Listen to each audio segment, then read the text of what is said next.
constitutionnel a décidé aujourd'hui de censurer l'impôt à 75% contenu dans le projet de loi de finances 2013, estimant qu'il souffrait d'une méconnaissance de l'égalité devant les charges publiques. Avec nous, Gilles Carrez. Bonjour, vous êtes le président UMP de la commission des finances. Ces 75%, c'était quand même une mesure très symbolique du gouvernement de François Hollande. Est-ce que c'est véritablement une défaite aujourd'hui ou ça peut encore changer ? C'est une défaite, assurément. C'était une mesure emblématique qui avait d'ailleurs été inventée, je dirais, sur un coin de table en février dernier, puisque le responsable fiscal de l'époque de la politique du programme socialiste, Jérôme Cahuzac, n'était pas au courant. Et donc, François Hollande avait mis en avant cette idée comme candidat, une idée qui lui a porté bénéfice puisque elle a été finalement assez bien accueillie.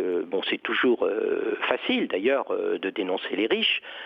Et donc, cette idée, il a voulu la mettre en œuvre. Mais cette idée, elle est tellement excessive, elle relève tellement de l'idéologie que le Conseil constitutionnel a estimé qu'il fallait, qu'elle n'était pas applicable en l'état. Gilles Carrez, concrètement, qu'est-ce que ça peut changer pour ceux qui souhaitent s'exiler comme Gérard Depardieu ? Est-ce qu'aujourd'hui vous leur dites de revenir ? Je pense qu'avec les deux aspects de la décision du Conseil constitutionnel, parce qu'il semble qu'il y ait deux choses, je ne l'ai pas encore sous les yeux, mais il y aurait d'une part la suppression de la tranche à 75% au titre de l'impôt sur le revenu, et d'autre part l'annulation de certaines modalités de calcul du plafonnement. Il se trouve que c'est également à 75% du revenu, du plafonnement de l'ensemble constitué par ISF, impôt sur le revenu et prélèvements sociaux.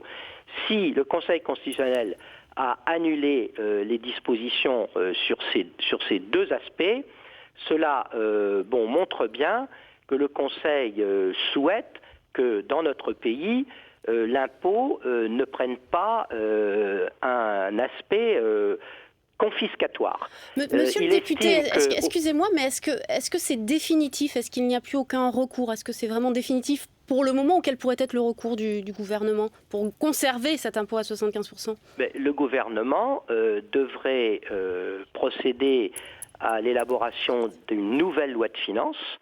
Il pourrait le faire sous la forme d'un collectif au début de l'année prochaine, mais cette procédure est longue, elle présente de nombreux problèmes, parce que dès lors que l'on refait une loi de finances, il faut réapprécier l'ensemble des dépenses, l'ensemble des recettes, réapprécier le solde, le déficit. Compte tenu des nouvelles prévisions de croissance, tout ça poserait beaucoup de problèmes. Et donc, je ne pense pas que, dans l'immédiat, le gouvernement soit en mesure de revenir sur la décision du Conseil constitutionnel. En tout cas, cette décision, dans l'immédiat, elle est définitive. Il n'y a pas d'appel possible derrière.